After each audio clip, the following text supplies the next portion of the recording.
Il est 6 heures du matin. Dans une petite chambre, un homme est assis sur le bord de son lit, les coudes sur les genoux, la tête basse. Il vient de recevoir un message qui annonce la fin d'un contrat. Pas de cris, pas de larmes. Juste un silence lourd, le genre de silence qui pèse plus qu'un cri. Il regarde le plafond, puis son téléphone, puis encore le plafond. Et une pensée traverse son esprit, presque malgré lui. Et si ce n'était pas une fin, mais un passage? Cette scène, tu l'as peut-être déjà vécue. Peut-être pas exactement de cette façon, mais tu connais ce moment où le sol semble se dérober sous tes pieds, où une porte se ferme sans prévenir, où tu te retrouves face à un vide que tu n'avais pas choisi. Si tu es ici aujourd'hui le 16 août, ce n'est pas un hasard. Quelque chose en toi cherche une réponse, une direction, un signe que tout n'est pas perdu. Alors reste, parce que ce que tu vas entendre dans les prochaines minutes n'est pas une simple parole d'encouragement de plus. C'est une invitation à comprendre comment Dieu agit dans les moments de silence et comment la sagesse stoïcienne, cette philosophie vieille de plus de 2000 ans, peut t'aider à traverser l'attente sans te briser. On pourrait croire que parler d'une date précise, le 16 août, relève de la superstition. Ce n'est pas le sujet ici. Ce qui compte, ce n'est pas la magie d'un chiffre, c'est ce que cette journée peut représenter pour toi, si tu décides de la vivre autrement. Chaque jour qui passe est une occasion de choisir entre deux attitudes, subir ce qui arrive ou l'accueillir comme un terrain d'apprentissage. Les stoïciens appelaient cela la discipline du jugement. Ce n'est pas l'événement en lui-même qui te détruit ou te construit, c'est le sens que tu lui donnes. Alors aujourd'hui, plutôt que de voir le 16 août comme un jour comme un autre, choisis de le voir comme un point de bascule. Pas parce qu'un miracle spectaculaire va forcément tomber du ciel à midi précis, mais parce que c'est le jour où tu décides, toi, de changer ta posture intérieure. Et c'est souvent cette décision intérieure, silencieuse, presque invisible aux yeux des autres, qui prépare le terrain pour que les circonstances extérieures changent à leur tour. Beaucoup de gens confondent le silence de Dieu avec son absence. Ils pensent que si rien ne bouge, c'est que rien ne se prépare. Mais regarde la nature un instant. Avant qu'une graine ne perce la terre, elle passe un temps invisible sous la surface, dans l'obscurité, à absorber l'humidité, à se transformer lentement. Personne ne voit ce travail. Et pourtant, c'est précisément ce travail caché qui permettra à la plante de sortir de terre. Plus tard, avec une force que rien n'aurait pu lui donner si elle avait germé trop vite. Ta vie fonctionne de la même manière. Les périodes où tu as l'impression que rien n'avance, où tu pries sans recevoir de réponse claire, où tu frappes à des portes qui restent closes, ne sont pas des périodes de vide. Ce sont des périodes de préparation. Le problème, c'est que notre époque nous a habitués à l'instantané. On veut une réponse immédiate, un résultat visible tout de suite. Mais la vraie transformation, celle qui dure, celle qui te rend capable de porter ce que tu vas recevoir, prend du temps. Il y a une différence essentielle entre attendre dans l'angoisse et attendre dans la confiance. Attendre dans l'angoisse, c'est regarder sa montre toutes les 5 minutes, c'est se ronger de l'intérieur, c'est imaginer le pire à chaque silence. Attendre dans la confiance, c'est continuer à semer, à travailler, à se tenir debout, sachant que ce qui doit arriver arrivera au moment juste, ni trop tôt, ni trop tard. Les philosophes stoïciens, comme Épictète, Sénèque ou Marc Aurèle, n'étaient pas des hommes qui vivaient dans le confort. Épictète a connu l'esclavage, avant de devenir l'un des plus grands penseurs de son temps. Sénèque a connu l'exil et la disgrâce. Marc Aurèle, empereur de Rome, a passé une grande partie de sa vie sur les champs de bataille, loin de sa famille, confronté à la maladie et à la mort de plusieurs de ses enfants. Ces hommes n'ont pas théorisé la résilience depuis un fauteuil confortable. Ils l'ont vécu dans la douleur. Leur enseignement central peut se résumer ainsi. Il existe des choses qui dépendent de toi, et des choses qui ne dépendent pas de toi. Ton travail, ta discipline, ton attitude, tes paroles, tes choix quotidiens, cela dépend de toi. Le moment où une opportunité se présente, la décision d'un employeur, la santé d'un proche, le comportement des autres, cela ne dépend pas de toi. Le malheur, disait-il, vient presque toujours du fait qu'on essaie de contrôler ce qui ne dépend pas de nous, et qu'on néglige ce qui dépend réellement de nous. Applique cette pensée à ta situation actuelle. Tu ne peux pas forcer Dieu à ouvrir une porte à une date précise.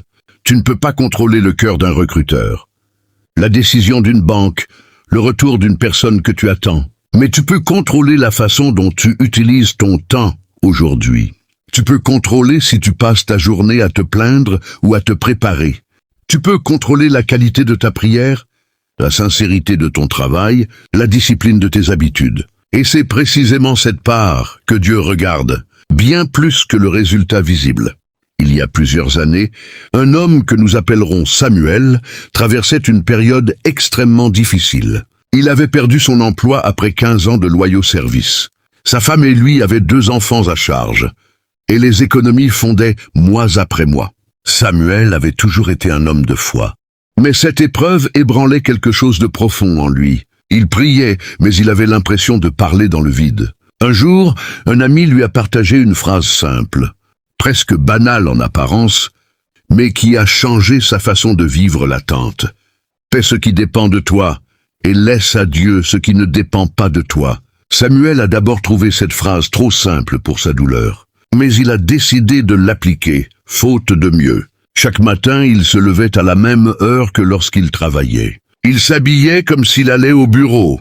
Il envoyait des candidatures, apprenait de nouvelles compétences en ligne, et aidait bénévolement une association du quartier. Le soir, il priait non pas pour supplier Dieu de changer sa situation instantanément, mais pour le remercier de la force qu'il avait eue à tenir bon ce jour-là. Cette discipline n'a pas produit de miracle immédiat. Les semaines ont continué à s'écouler sans réponse. Mais quelque chose en Samuel changeait. Il devenait plus calme, plus patient avec ses enfants, plus présent avec sa femme. Il ne portait plus le poids de l'attente comme une malédiction, mais comme une saison. Et 8 mois plus tard, une opportunité est apparue, non pas dans le domaine qu'il connaissait, mais dans un secteur totalement nouveau, grâce à une compétence qu'il avait développée pendant cette période justement, celle qu'il avait acquise en apprenant par lui-même durant les mois d'attente. Samuel dit aujourd'hui que s'il avait obtenu un nouvel emploi immédiatement, il serait retourné dans l'ancien schéma, sans jamais découvrir ce nouveau chemin qui, avec le recul, correspondait bien mieux à qui il était réellement devenu. On se demande souvent pourquoi Dieu ne répond pas tout de suite. La Bible regorge d'exemples de personnages qui ont attendu des années, parfois des décennies, avant de voir la promesse se réaliser. Une femme âgée qui attend un enfant depuis des années. Un homme trahi par ses propres frères, vendu comme esclave, emprisonné injustement, avant de devenir une figure d'autorité qui sauvera tout un peuple de la famine. Un berger devenu roi, mais qui a dû fuir, se cacher, survivre dans le désert, avant de monter sur le trône. Aucun de ces personnages n'a reçu sa promesse instantanément. Et à chaque fois, le temps d'attente n'était pas une punition.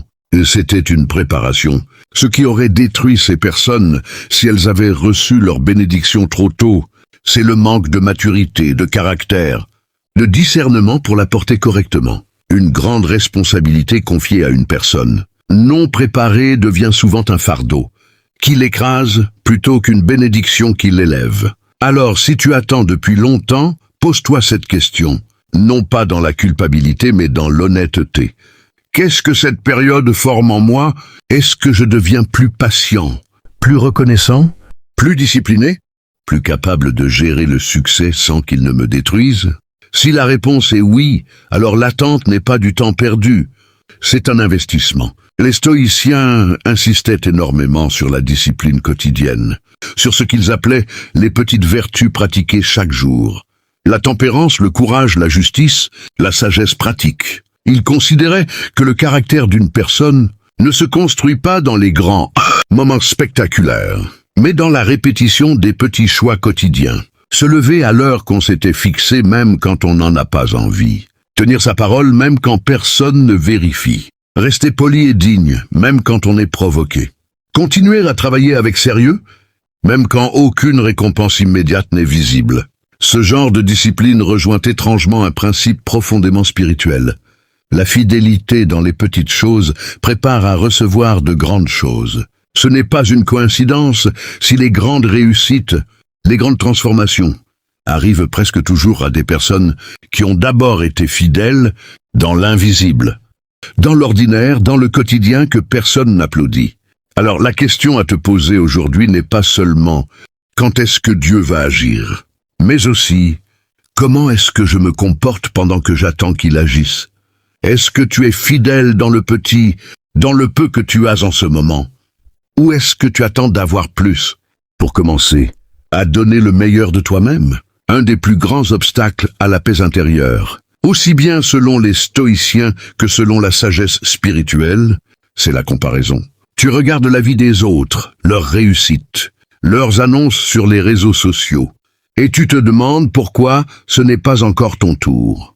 Cette comparaison te vole ta paix et te fait oublier que chaque histoire suit un rythme différent, une saison différente, un chemin différent. Épictète disait en substance que se troubler pour des choses extérieures qui ne dépendent pas de nous, c'est se rendre esclave de ces choses.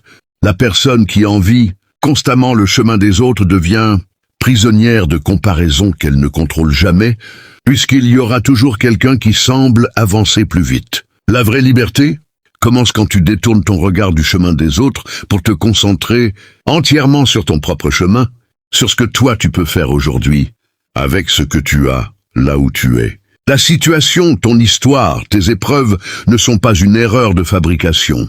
Elles sont le terrain particulier sur lequel ta propre transformation doit avoir lieu. Ce que Dieu prépare pour toi ne ressemblera probablement pas à ce qu'il a donné à ton voisin, parce que ton appel n'est pas identique au sien. Il ne suffit pas de dire « je fais confiance » et de rester passif. La foi authentique s'accompagne toujours d'une action cohérente. Voici quelques attitudes concrètes que tu peux adopter dès aujourd'hui, à partir de ce 16 août, pour te préparer à recevoir ce qui vient. La première attitude, c'est la gratitude active. Non pas une gratitude vague et théorique, mais une gratitude qui se pratique chaque soir en nommant précisément 3 choses positives de la journée, même minuscules. Cette pratique reprogramme progressivement ton regard, qui a tendance, dans les périodes difficiles, à ne voir que le manque. La deuxième attitude, c'est la maîtrise de la parole. Les stoïciens insistaient sur le pouvoir des mots qu'on prononce sur soi-même et sur les autres. Si tu répètes sans cesse que rien ne va jamais fonctionner pour toi, tu construis une prison mentale dont tu deviens ensuite le premier gardien. Choisis tes mots avec soin, en particulier ceux que tu adresses à toi-même dans le silence de tes pensées. La troisième attitude, c'est l'action patiente. Ne reste pas immobile en attendant un signe extraordinaire. Continue à envoyer des candidatures, à apprendre, à tisser des relations sincères, à améliorer ce qui dépend de toi. Le miracle rencontre souvent l'effort à mi-chemin, plutôt que de tomber directement dans les mains de celui qui n'a rien préparé pour l'accueillir. La quatrième attitude, c'est le pardon et le lâcher-prise. Beaucoup de personnes restent bloquées, non pas à cause de leur situation extérieure, mais à cause d'une amertume intérieure envers quelqu'un qui les a blessés, trahis, abandonnés. Cette amertume agit comme un poids invisible qui ralentit chaque avancée. Pardonner ne signifie pas excuser ce qui a été fait, cela signifie simplement refuser de rester enchaîné à une douleur du passé qui t'empêche d'avancer vers ton futur. La cinquième attitude, c'est le silence régulier. Dans un monde saturé de bruit, de notifications, de comparaisons constantes, il devient essentiel de s'accorder chaque jour des moments de silence, pour prier, pour réfléchir, pour simplement respirer sans distraction. C'est souvent dans ce silence que la clarté se fait, que les priorités se réordonnent, que la paix revient. Le mot « élu » fait souvent peur ou fascine selon la manière dont on le comprend. Certains l'imaginent comme un statut réservé à quelques personnes exceptionnelles, choisies pour vivre une vie extraordinaire sans effort. Ce n'est pas cette définition qui compte ici. Être élu, dans le sens le plus profond, ce n'est pas être épargné des épreuves. C'est traverser les épreuves avec un sens, une direction, une croissance qui rendent cette traversée féconde plutôt que destructrice. Toutes les grandes figures qui ont marqué l'histoire, spirituelle comme profane, ont connu la traversée du désert avant de connaître la terre promise. Ce désert n'est pas la preuve que Dieu t'a oublié. C'est souvent la preuve qu'il te prépare à quelque chose que tu ne pourrais pas encore porter sans cette formation silencieuse. Être élu, c'est accepter cette formation avec confiance, plutôt que de la vivre dans la révolte permanente. Il existe une nuance essentielle entre attendre activement et abandonner passivement. Attendre activement, c'est garder l'espérance vivante, tout en continuant à agir dans la mesure de tes moyens. Abandonner, c'est cesser tout effort. Se replier sur soi, laisser le découragement dicter chaque décision. Beaucoup de personnes confondent la sagesse stoïcienne de l'acceptation avec une forme de résignation passive. Ce n'est pas cela du tout. Les stoïciens n'ont jamais dit qu'il fallait rester immobile face à l'adversité. Ils ont dit qu'il fallait distinguer ce qu'on peut changer de ce qu'on ne peut pas changer, et concentrer toute son énergie sur la première catégorie, sans gaspiller ses forces à lutter contre la seconde. J'ai une sagesse d'action ciblée, pas une philosophie de démission. De la même manière, la foi authentique n'est pas une attente passive où l'on croise les bras en attendant que le ciel s'ouvre tout seul. C'est une confiance active qui continue à semer, à travailler, à espérer, tout en acceptant que le moment précis de la récolte ne dépend pas entièrement de nous. Peut-être que derrière ton attente actuelle se cachent des échecs passés, qui te font douter que cette fois-ci sera différente. Peut-être as-tu déjà cru, espéré, prié, pour finalement voir la porte se refermer. Cette blessure est réelle, et elle mérite d'être reconnue, pas minimisée. Mais les stoïciens enseignaient aussi une chose précieuse sur les obstacles. Chaque obstacle contient en lui-même une opportunité déguisée, à condition de savoir la chercher. Marc Aurèle écrivait que l'obstacle à l'action fait avancer l'action et que ce qui se met en travers du chemin devient le chemin. Cette pensée peut sembler abstraite, mais elle devient très concrète quand on l'applique à sa propre vie. Chaque échec passé, s'il a été traversé avec attention, t'a appris quelque chose sur toi-même, sur tes limites, sur tes véritables priorités, que tu n'aurais jamais découvert si tout avait fonctionné du premier coup. Cela ne signifie pas que la douleur des échecs passés doit être ignorée. Cela signifie qu'elle peut être transformée en sagesse, plutôt qu'en simple cicatrice qui empêche d'avancer. La différence entre une personne brisée par ses échecs et une personne façonnée par eux, c'est souvent simplement le regard qu'elle décide de poser dessus, avec le temps et avec de l'aide si nécessaire. On imagine souvent la traversée des épreuves comme un chemin solitaire. Pourtant, ni les stoïciens, ni la tradition spirituelle n'ont jamais recommandé l'isolement complet. Sénèque écrivait à ses amis, entretenait des correspondances riches, cherchait le dialogue avec d'autres esprits pour affiner sa propre pensée. De même, dans la tradition spirituelle, la communauté joue un rôle essentiel de soutien, d'encouragement, de vérité dite avec amour quand on commence à s'égarer. Si tu traverses actuellement une période d'attente difficile, ne t'isole pas complètement. Cherche des personnes qui peuvent prier avec toi, t'encourager honnêtement. Te dire la vérité sans te flatter ni te décourager. L'isolement amplifie souvent les pensées négatives, alors que le partage, même simple, les allège. Une des difficultés les plus frustrantes de cette période, c'est de ne pas savoir précisément à quoi te préparer. Tu ne sais pas si l'opportunité viendra sous forme d'un nouvel emploi, d'une rencontre, d'une guérison, d'une réconciliation, d'un projet inattendu. Cette incertitude peut être source d'anxiété si on la regarde mal, ou source de disponibilité si on la regarde autrement. Les stoïciens parlaient souvent d'un état d'esprit qu'on pourrait traduire par la disponibilité tranquille. Rester ouvert à ce qui vient, sans s'accrocher rigidement à une seule idée de ce à quoi la réponse doit ressembler.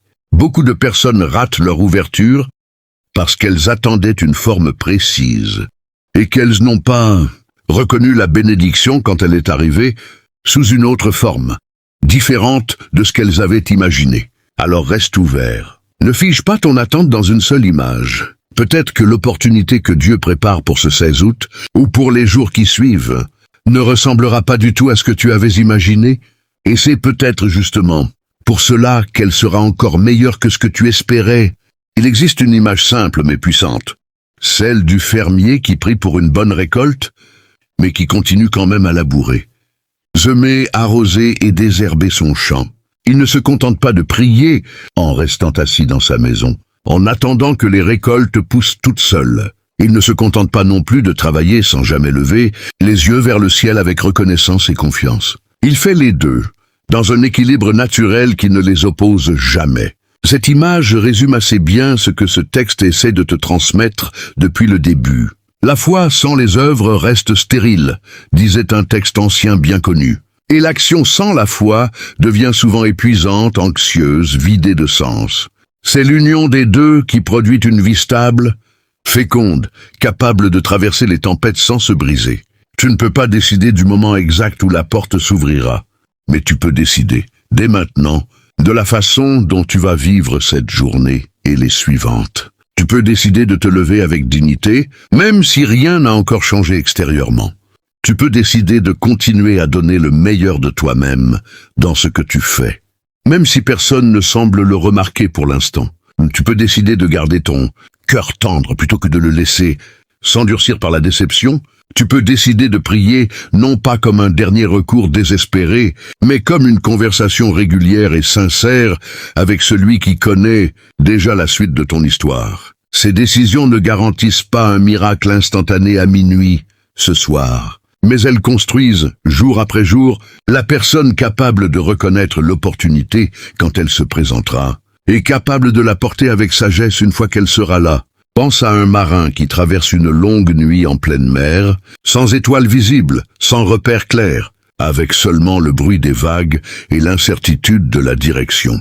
Ce marin a deux choix. Il peut paniquer, lâcher la barre, se laisser porter par la peur jusqu'à ce que le bateau dérive dangereusement. Ou il peut rester à la barre, ajuster sa position selon ce qu'il ressent, garder son cap intérieur, même sans visibilité extérieure, en sachant que l'aube finit toujours par se lever, même après les nuits les plus longues. Tu es peut-être ce marin en ce moment. La nuit te semble longue, les repères manquent, l'incertitude pèse. Mais l'aube n'a jamais manqué de se lever depuis que le monde existe. Elle se lèvera aussi pour toi. Peut-être pas exactement le 16 août à l'heure que tu imaginais, mais elle viendra, parce que c'est ainsi que la vie fonctionne. Aussi bien selon la sagesse des philosophes que selon la promesse portée par la foi. Alors, reste à la barre, ajuste ce qui dépend de toi, confie au ciel ce qui ne dépend pas de toi, et avance, un jour à la fois, avec la certitude tranquille que rien de ce que tu traverses n'est perdu, tant que tu continues à apprendre, à grandir et à espérer avec dignité. Si ces mots ont touché quelque chose en toi aujourd'hui, prends un instant pour les laisser s'installer, plutôt que de courir vers la prochaine distraction. Parfois, ce dont on a le plus besoin n'est pas une information nouvelle, mais un moment de silence pour digérer ce qu'on vient d'entendre. Prends ce moment, maintenant, avant de reprendre le cours de ta journée.